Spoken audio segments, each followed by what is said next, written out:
We're like, Yeah. I hope you didn't pay a lot of money to rank on page 1 for that term. Yeah. I see it all the time, and I wish that SEO was more.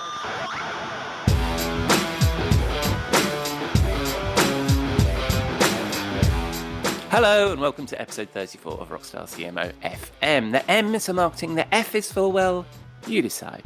As you're probably asking yourself, does the world need another effing marketing podcast?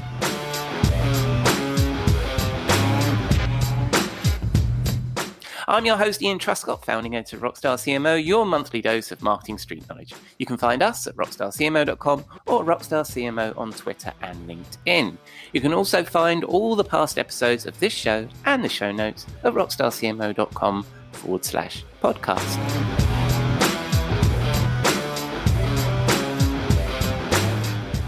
This episode was recorded on Friday the 30th of October. I hope you've had a good week, that you are well, keeping safe and staying as sane as you feel you need to be.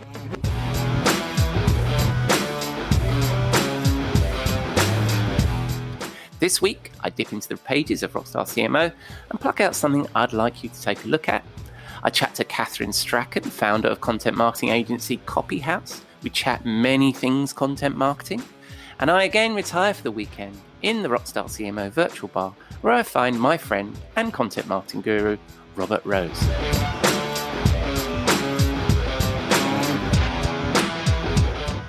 Right, let's get started, shall we?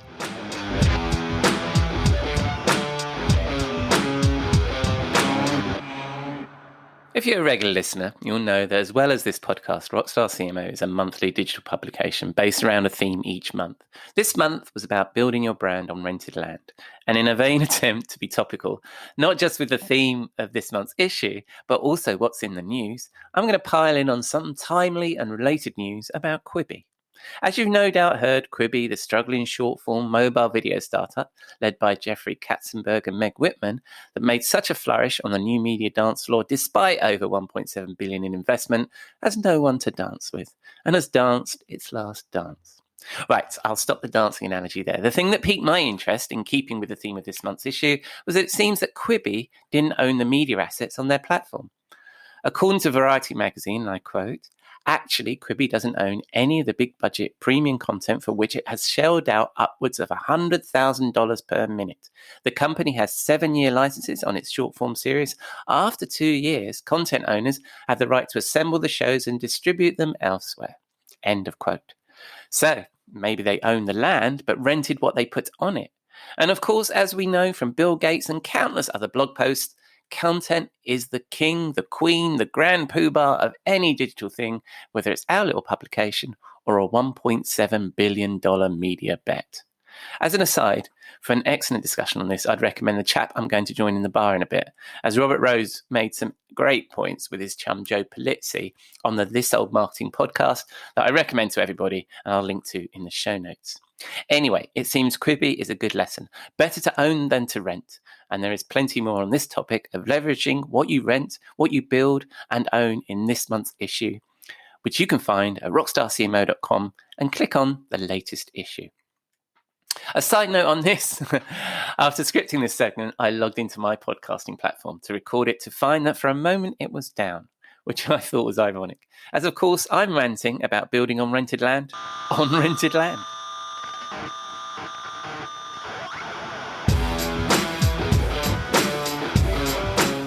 Right, enough from me, I think. On to the interview. Kathryn Strachan is the Managing Director of Copyhouse Limited, a content marketing agency specialising in technology and fintech content. Kathryn launched Copyhouse in April 2019 after working in-house at digital agencies and then successfully running a freelance copywriting business. As you will hear in the interview, her copywriting business quickly transformed into a content marketing agency with globally renowned clients including Klarna, Travelex, Cigna and Lloyds Bank. As the managing director, she oversees the company's daily operations and keeps the team working hard towards their shared goal of creating a world where deep tech isn't scary or confusing. I like that quote, working in tech myself. So let's say hello to Kathryn.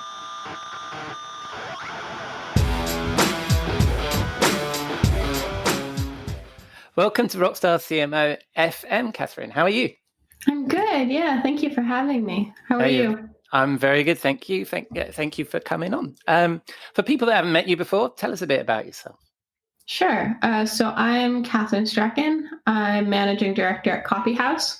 Coffeehouse is a content marketing agency based in sunny Edinburgh. We specialize in content for fintech and technology brands. And how I explain it is that we support content across its life cycle. So we can start at the very beginning with content marketing discovery sessions and helping people find their core messaging and their customer avatars and their tone of voice. We then do an SEO strategy for websites. So that's keyword research and mapping. And then we do SEO optimized landing pages. Once the website's live, we'll do an editorial strategy and ongoing long form content, which can be everything from personal branding articles to ebooks and white papers. So we really cover the whole spectrum and have quite a lot of experience in content marketing, specifically for technology and fintech brands. Splendid. All the contents. That's always good to hear. Everything to do with words. Fantastic. And before you came on, you just mentioned that you're doing some judging for Content Marketing Awards. So yeah. That must have been fun. Yeah, I spent today judging the Content Marketing Awards, which was really fascinating. I can't say much about it. I'm sworn to secrecy. But yeah, I know the winners of 2 categories. I won't say which categories, but it will be really exciting to see those results. I think they come out towards the end of November. Mm-hmm. And what got you into content marketing in the first place? Why did you form your agency? Why did you get into this position? Yeah, well, my passion for writing, I've always been writing since I was a small child when I would write stories for my dad. And then, as I got older, that translated into English literature degree and then a master's in modern literature. And you really have to love words to do a master's in modern literature. And, during my master's, I was grappling with really complex topics, writing articles on complex series of time and Alice in Wonderland or the psychosocial impacts of modern high rises.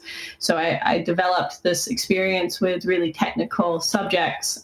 So after leaving, I worked agency side for a while and then went freelance. And very quickly, my freelance business grew into a 2-person agency and then into a 7-person agency where we are today. So it all kind of, it can be traced all the way back to when I was 3 or 4 and used to write stories for my dad. But it's always been a theme of my life. I've always been surrounded by books and words have always been my thing. Yeah, nice. I like the way your agency grew from you just doing it as a freelancer as well. It's always fun. So you've got a 7-person agency now, and I have to ask everybody now because we're still sadly in the pandemic. In fact, I heard somebody describe it as the damn-demic. Yes, I can't really say it. And what have you seen your clients take a different approach to content since all this started in March? Yeah, yes and no. When it first happened, we spent the first week or 2 really readjusting all of our clients' content strategies. We had a lot of clients during that time pause or stop their content. The clients who have paused have since come back. And we went through this period where it was very focused on COVID related content. And, now we're kind of getting back to normal in a way, or a new normal where, clients don't really want to be talking about COVID anymore. They kind of want to focus on emerging trends and things happening within the industry, which is, the same as it was before. I think we've been quite lucky that the tech and the fintech sector haven't been absolutely devastated by COVID. The impact's been relatively minor. So, of course it's changed a bit, but I wouldn't say, that it's massively changed. It did allow us to focus more on our niche. So one of the things that we did when the pandemic hit was, we knew that we needed to step up our marketing and our messaging, and how we did that was focusing even more on, on this technology and fintech space. We had always kind of done it, but we knew that we needed to step up our marketing and we needed to create marketing that was highly effective and very personalized. And the way that we did that was focusing even more on these specialty areas of ours.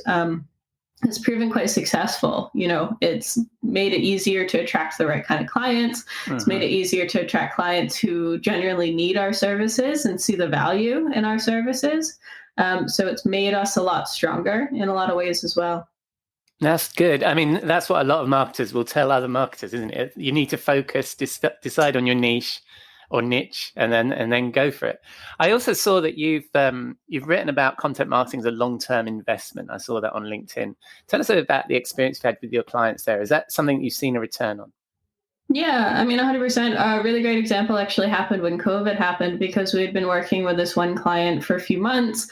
They're in fintech, but they were heavily tied to the food and beverage industry. So they were hit pretty hard. And when they were hit hard, they stopped their marketing, they paused it. They're back now, which is really nice to see, but they paused their marketing. And we went into their Google Analytics a couple months after they paused it, because we were interested to see like what had happened on their website.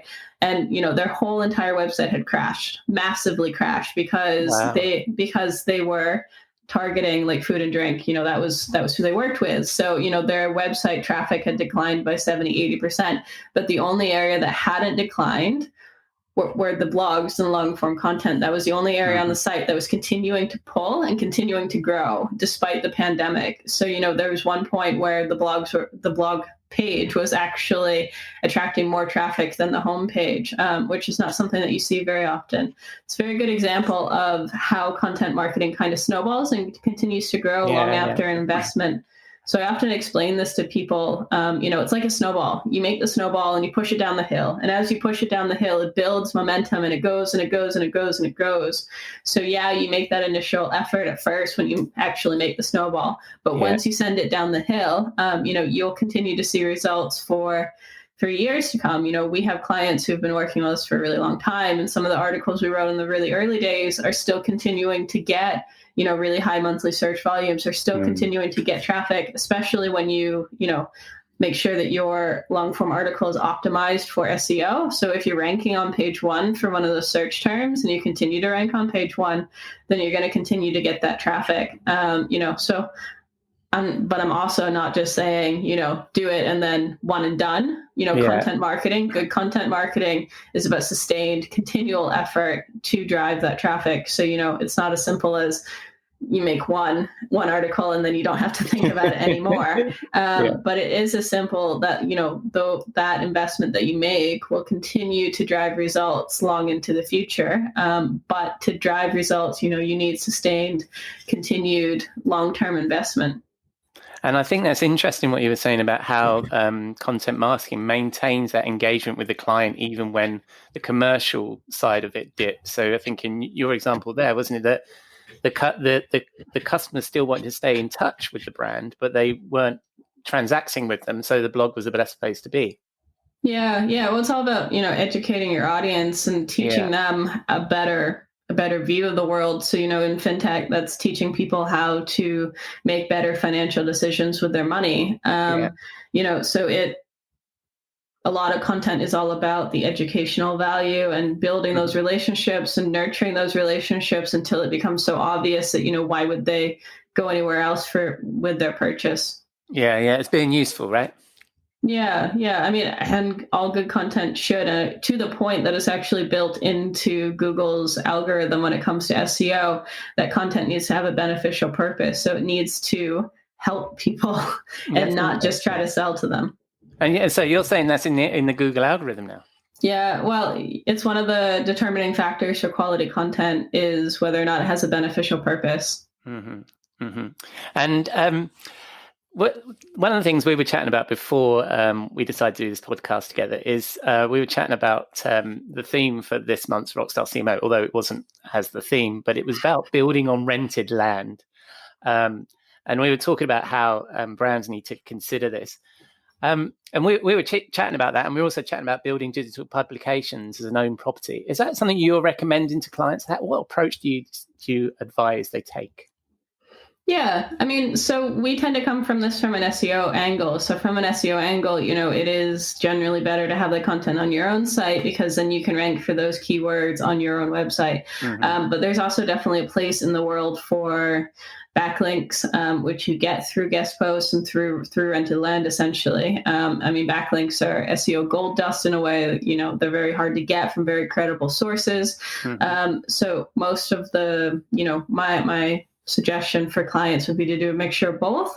What you ultimately decide on will depend on how much of an audience you already have. So if you're a startup and you're just getting started and you have no online audience, you might find that balance is more tipped towards a rented land, because that's going to allow you to essentially hijack an audience and allow you to get in front of the right publication. It's really important, though, that when you think about rented land, that you think about who their audience is and whether or not their audience aligns with your audience. So you still want to be sending, very customer targeted messages out into the world. So you don't want to just go everywhere or anywhere you can. You want to think about that publication and find a publication that is already talking to your audience. And then, get in there by doing guest post or, adding your expertise to the conversation, but to arguably a rented audience. And then ultimately driving them back to your website. As you get more established, you will naturally attract people to your site, especially if you've been doing content marketing and they've come to know you as a thought leader.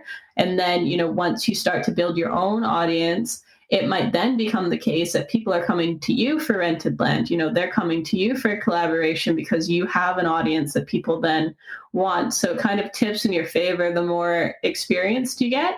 And the more traction you get online and the more you get known in your industry for your area of expertise. Right. And then you were talking there about being useful, and you mentioned the word research. Is that something you help your clients with? Where do you think people need to get that kind of research, understand who their audience is and what it is they can share that's actually genuinely useful rather than just their point of view? Well, normally, where we start with a full day content marketing discovery session. And as part of that session, we spend the first half of the day talking about customer avatars and, really driving into them. So it's not just like surface level. Oh, he's a 45-year-old guy. He lives in Edinburgh or, whatever. It's not that surface level. It's deeper and looking at like the psychological elements that are impacting these people's decision-making processes. So what's keeping them up at night? What are they worried about? What's the worst case scenario if this concern that they have comes true? What's their dream solution? What would make their life 1,000 times better? And then how do you need to teach them about this dream solution or how to solve this problem? So that then all the content leads back to their pain points. So you're leading back to things that they're worried about, that they're Googling at 2 a.m., desperate for advice on.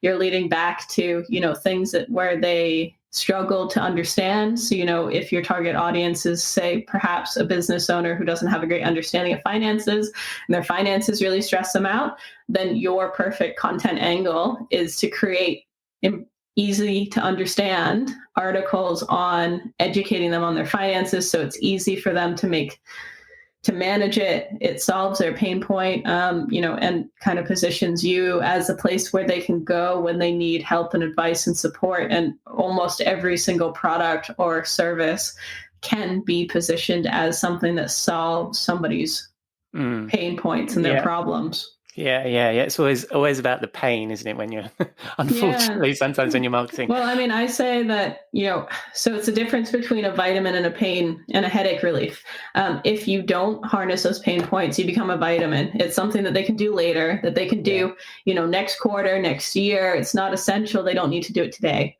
Right. When you harness those pain points, you become a headache reliever. So they need to do it right this second. They can't wait. They can't wait for the next budget review. They can't wait until the next paycheck. They have to have it right now. And that makes your content so much more effective. Yeah, that's a really good point. It's about pain and pleasure, but unfortunately, pain is what drives people's behavior, isn't it? It's always the thing that they tell salespeople is that driving of pain, and then understanding the pain.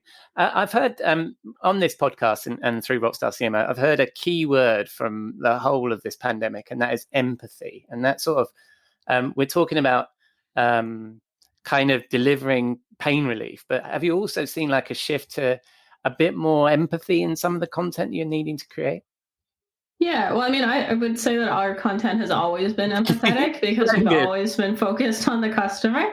But it's even more essential now, or, during the early days of the pandemic, like nobody wanted to be sold to, but brands still, needed to continue their marketing because rather than a place to buy something, they were the place that was going to guide their customers through this really scary, really traumatic, really turmoil filled period. So, it's always kind of been more, you've always kind of looked more towards the empathetic, more helping view. But during the very early days of the pandemic, that took front and center while all the promotional stuff kind of took a back burner. I now think that we've kind of gotten more to a position where we can do a bit more promotional stuff again. It's okay to do cold outreach. It's okay to, do a bit more salesy promotional stuff. But I mean, it's always about being empathetic. Who wants to buy from somebody who doesn't care, give a shit about you? Yeah, that's true. That's true. No, that's a good point. And then, finally, I mean, I'm just conscious of the time. I'm going to come to, we have a regular feature called the Rockstar CMO Swimming Pool, which is our portal to marketing hell, where we chuck all the BS, snake oil, and annoying practices that we see in marketing. This craft we love, but sometimes annoys us. What would you chuck in our Rockstar CMO Swimming Pool? Yeah, well, I think the thing that really pisses me off is how closed doors SEO can be, because if you don't have access to a paid SEO tool, then you can't get the data, so you can't understand what's going on in your SEO strategy. So we see it all the time where a client, before they've come to work with us, will work with an SEO agency. The SEO agency will give them a bunch of rubbish, and they'll come to us and we'll check it in SEMrush and we'll go, what the hell is this? Yeah. We see it all the time. People don't have an understanding of SEO because they're essentially locked out from it if they don't want to pay, £1,000 a year for a SEMrush tool. They're very expensive tools, so not everybody can afford to do that, which I totally understand, especially if SEO isn't your primary focus. It absolutely drives me nuts, because I really believe in a fair and transparent world where, everybody has access to this information, this data. So, we not only do a lot of educational stuff with our clients, but we also provide them with all the information. So they know what the search volumes are for that term, and they know what the keyword difficulties is. I hate it when, you'll see a brand will come to us and they'll be like, we rank on page 1 for this term. We'll look into it, and they that term has 10 searches a month. I mean, it has almost no traffic. Or I hope you didn't pay a lot of money to rank on page 1 for that term. Yeah, I see it all the time, and I wish that SEO was more accessible to people, because I hate when things are closed off, or when they're not, when things aren't accessible and fair. And would you put that on the onus of the search engine providers, that they need to be a bit more transparent? Yeah, I mean, so Google does have a tool, but that tool only provides relevant data if you are doing PPC and are paying money to Google. So there's no free tools. I mean, Ubersuggest is probably the best free tool on the market, but it has its limitations. You can only do so many searches before you're essentially kicked out of it. So yes, but I also think it's on the SEO agency side as well that, if you have a client who's paying you to do an SEO strategy, you need to give them all of the data. Right. You need to show them, all of the key metrics that are important. You don't need to overwhelm them with pages and pages and pages of data, but you do need to help them understand the process and help them guide them through it. Not all SEO agencies do this, let me just point out, before I get a bunch of hate mail. But some definitely do, where they don't share all the information with the clients. They either think the client can't understand it, or they think that the client doesn't care. I think as your job as an agency is supposed to educate your clients and to make sure that they care, especially if they're paying you for something. No, that's a good point. So we're going to chuck the hiding SEO detail into the Rockstar swimming pool then. Yes, that sounds good. So thank you very much, Kathryn, for your time. And when our listeners spin the dial on the interwebs, where will they find you? Yeah, so you can find me at Copyhouse's website, which is copywriting.com, or you can follow me on LinkedIn. I've got a pretty active LinkedIn profile if you're just looking to learn a little bit more. More than happy for you to reach out to me and, schedule a coffee, and we can have a chat about content marketing and SEO. Splendid. That sounds perfect. And I'll include a link to all those things in the show notes. Thank you very much, Kathryn. I look forward to speaking to you again. Thank you. Thanks for having me. Bye. Bye.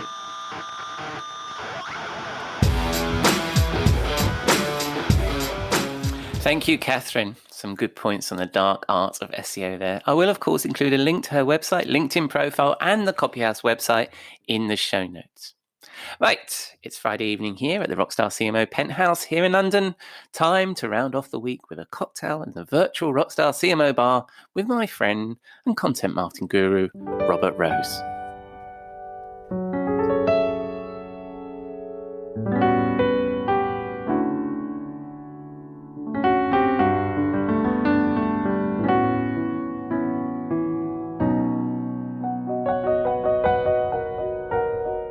Good evening, Robert. What are you drinking? Oh, hello, my friend. It's always nice to see you here in the bar. Well, you know, it is a weird time here in my lovely country. So this week's cocktail is really simple, and we just call it the Karma. It's just as simple as that. I've seen the good and I've seen the bad, and so it's Karma.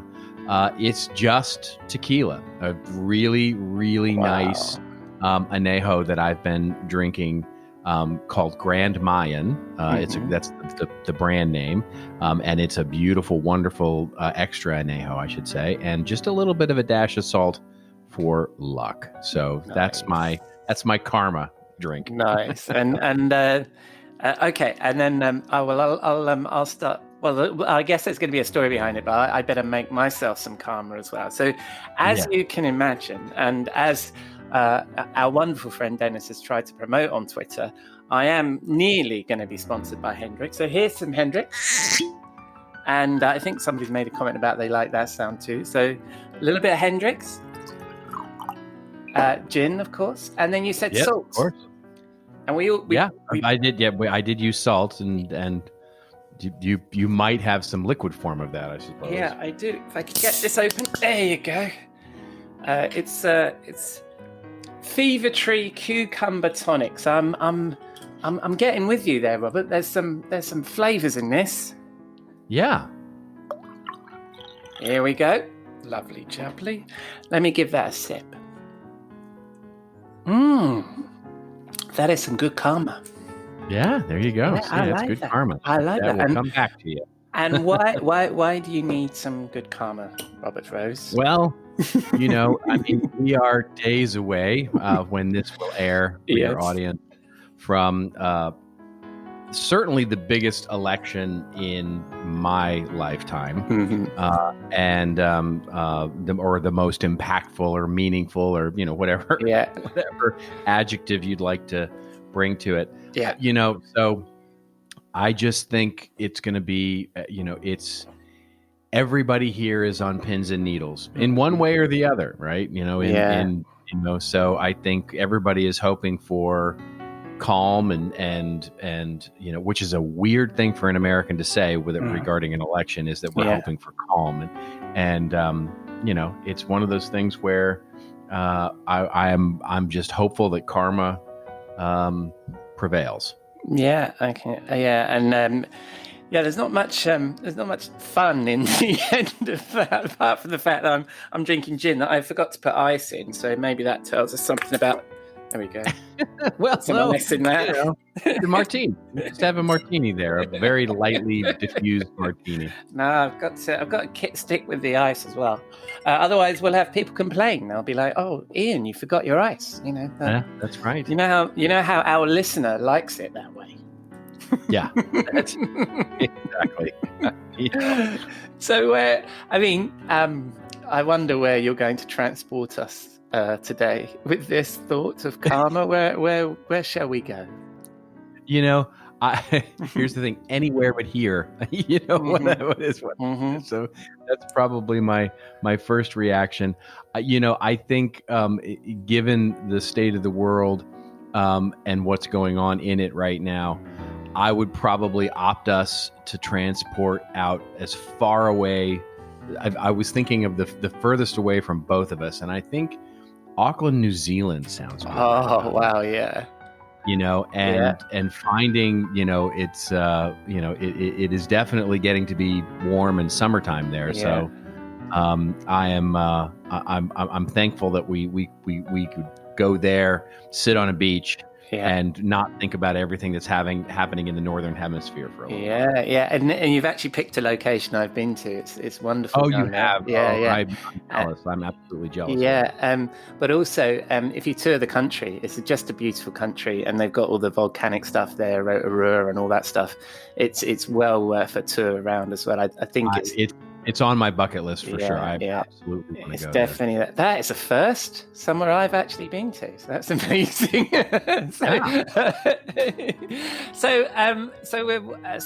We are completely social distancing ourselves from the Western world as far as we possibly can for the next week or so.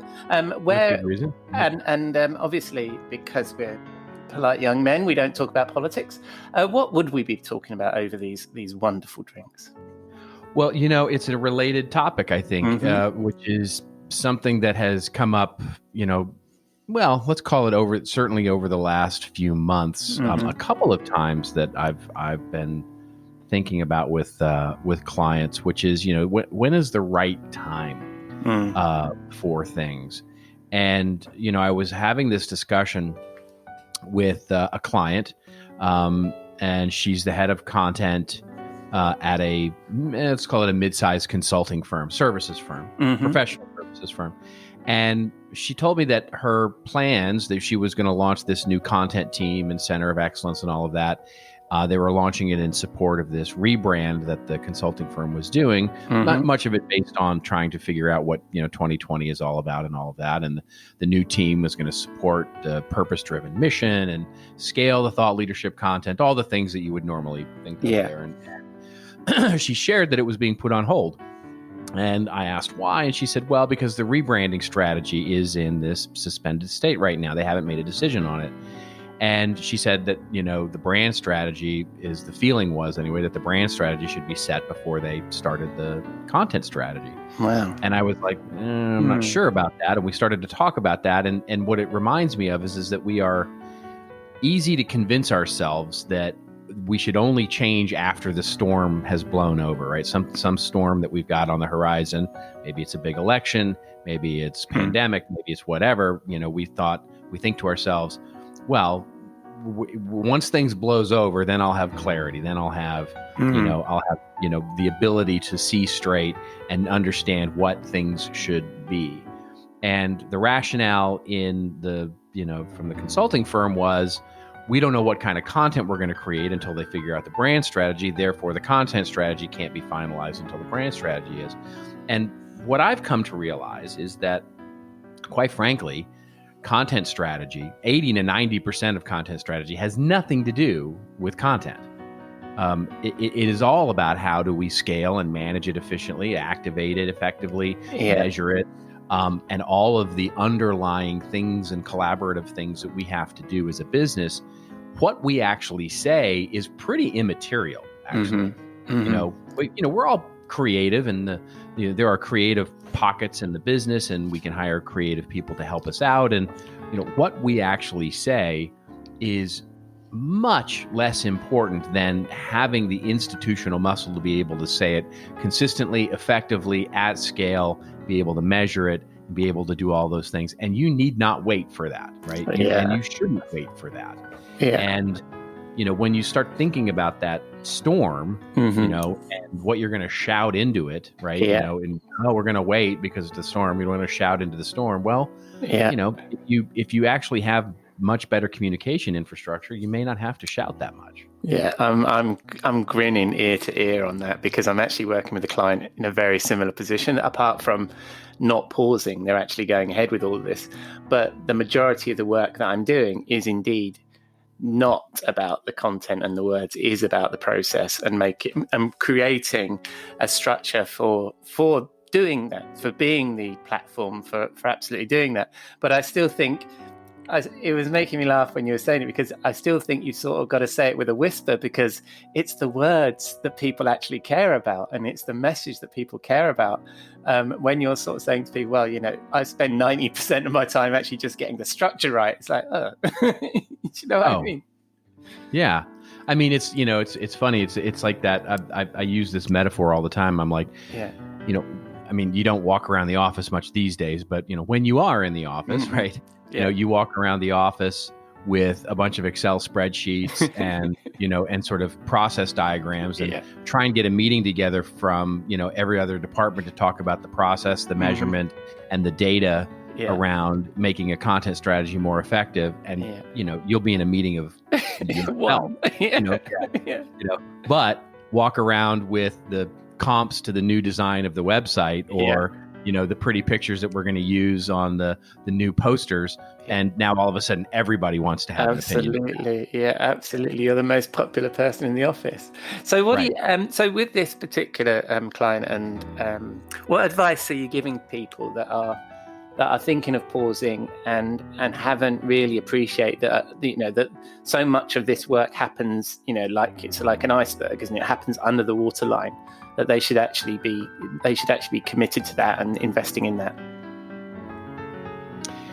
It's you can't really convince someone of it other than to illustrate what happens when it's not there, right? You have to almost demonstrate it almost has to break before you can demonstrate its value. What I find, it's almost like one of those things where when you've got a kid, and when you're teaching your kid the importance of maintenance of a car, all they know is that the light comes on. They don't really care, right? They don't care. It's not until the car breaks down that they understand that when the light goes on, that's when you take action. Oh yeah, absolutely. As a person, when I was a young man, my car had no oil in it, and of course the engine seized. But just like that example, I completely ignored the light. So yeah, you're right. Yeah, so we just got to wait for. So your friend will have to wait until the engine seizes until she can convince him that he should have done something. Well, it's the classic thing that what ends up happening is that at some point someone will lose patience and they'll start creating the brand again, right? And they'll so they will be woefully late when the brand launches, and everybody will go, well, that's just the creative process, and you just you get it when it comes, and then everybody's going to go, but okay, now content strategy, we know that you had in the original product plan 8 weeks to put your stuff together. Well, now you have one. Right? Because we're trying to squinch down the timeline because the brand was so late, and everybody's like tearing their hair out because it gets pushed to the end. And by the way, that carries through until the engine does actually seize. What we see so often with clients is the reason that they're putting the brakes and trying to rebuild a content strategy is because content becomes the last thing that gets done before anything, right? So it's like the product launch happened, and the brand of that product got done, and then the strategy of communication got done, and then the campaigns got done.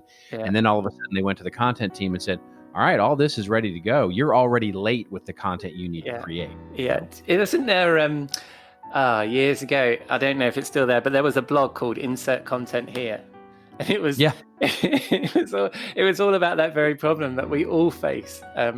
Anybody that builds a digital presence, isn't it? It's lorem ipsum up until about a week before it goes live. That's right. Yeah, that's exactly right. Yeah, we see it all the time. No, that's excellent. So that's an excellent thought then, Robert. So what we need to do. So the basic thought there is that we've got to crack on, isn't it? Not wait for the storm, but to be prepared for when the storm ends. That's right. And it's basically preparing yourself for any storm. You know what I mean? Because there will always be a new one. And so, there's that famous Chinese saying, which is, the best time to plant a tree was 100 years ago. And the best time is today, right? It's like get to planting some trees. And I hope it goes well with your chum, that she's allowed to plant the tree that she needs for when that brand strategy finally happens. So have you written about this before, Robert? I am writing around this idea. Yeah, those. So if anybody hits the blog these days, they'll see lots of content around this topic. I'm I'm relatively prolific when it comes to saying let's start this content strategy stuff now. Yeah. And where can people find your blog? Oh, well, you're very kind. It's the easiest place to find me is on the website, which of course is contentadvisory.net. Right. And when people spend the dial on the interwebs, they'll find you where, Robert? Well, they'll find me a lot of places. I'm a little annoying in my presence under my name, of course. But on social media, Robert_Rose on Twitter and LinkedIn, still has clunky URL type things. So just look you up. And I'll include links to you, as I always do every week, in the show notes. Thank you very much, Robert. And will I see you in the bar next week? I have a feeling the answer to that is yes. Well, and good luck next week with whichever way you're going with this. I think I know. Yeah, but we'll find out next week whether we're just going to drink and not talk about marketing until we fall under the table. Well, best of luck with your karma. I'm sure that the tequila will ease whatever pain it is that you end up suffering. Cheers, mate. I'll see you next week. Thank you, Robert. And thank you to friend of the show, Dennis Shaw, for tweeting about Hendrick's Gin. I still haven't heard from them, mate. Maybe I need to switch brand. So that's a wrap on episode 34 of the Rockstar CMO effing marketing podcast. Thanks again to Kathryn for the conversation, to Robert for the inspiring cocktail, and to Quibi for the lesson learned. But most of all, thank you for dropping a dime into your podcasting jukebox, selecting our track and jiving along with us. Hope you enjoyed the show.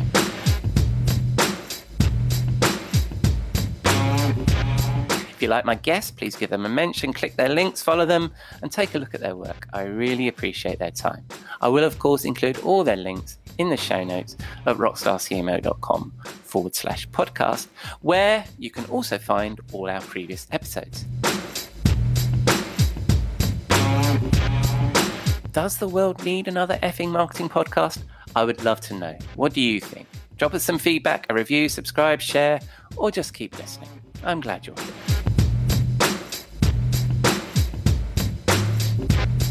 Next week, I again use this podcast as an excuse to grab a conversation with someone I found interesting, and I chat to the CEO of Dynamic Web, Christian Beer. And we'll chat about e-commerce and what he, as a CEO, looks for in a marketer. And you heard the man. I will again find Robert Rose in our virtual bar.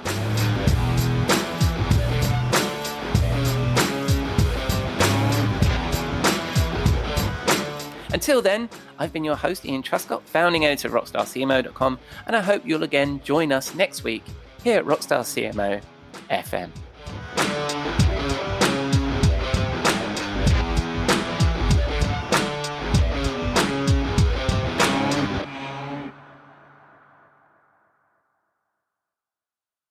You may know you're listening to this show along the Marketing Podcast Network, but did you know there are other great shows on MPN to help your business? Christy Heiler hosts a fantastic podcast called Own It. Christy, tell us more about the show. Own It is all about celebrating women and non-binary advertising agency owners. We talk about buying out of the boys' club of advertising because less than 1% of ad agencies are owned by women. And where can people subscribe? You can find the podcast at untilyouownit.com. We're also on the Marketing Podcast Network at marketingpodcast.net. And of course, you can subscribe wherever you get your podcasts. You heard her. Go subscribe. This podcast is heard along the Marketing Podcast Network. For more great marketing podcasts, visit marketingpodcasts.net.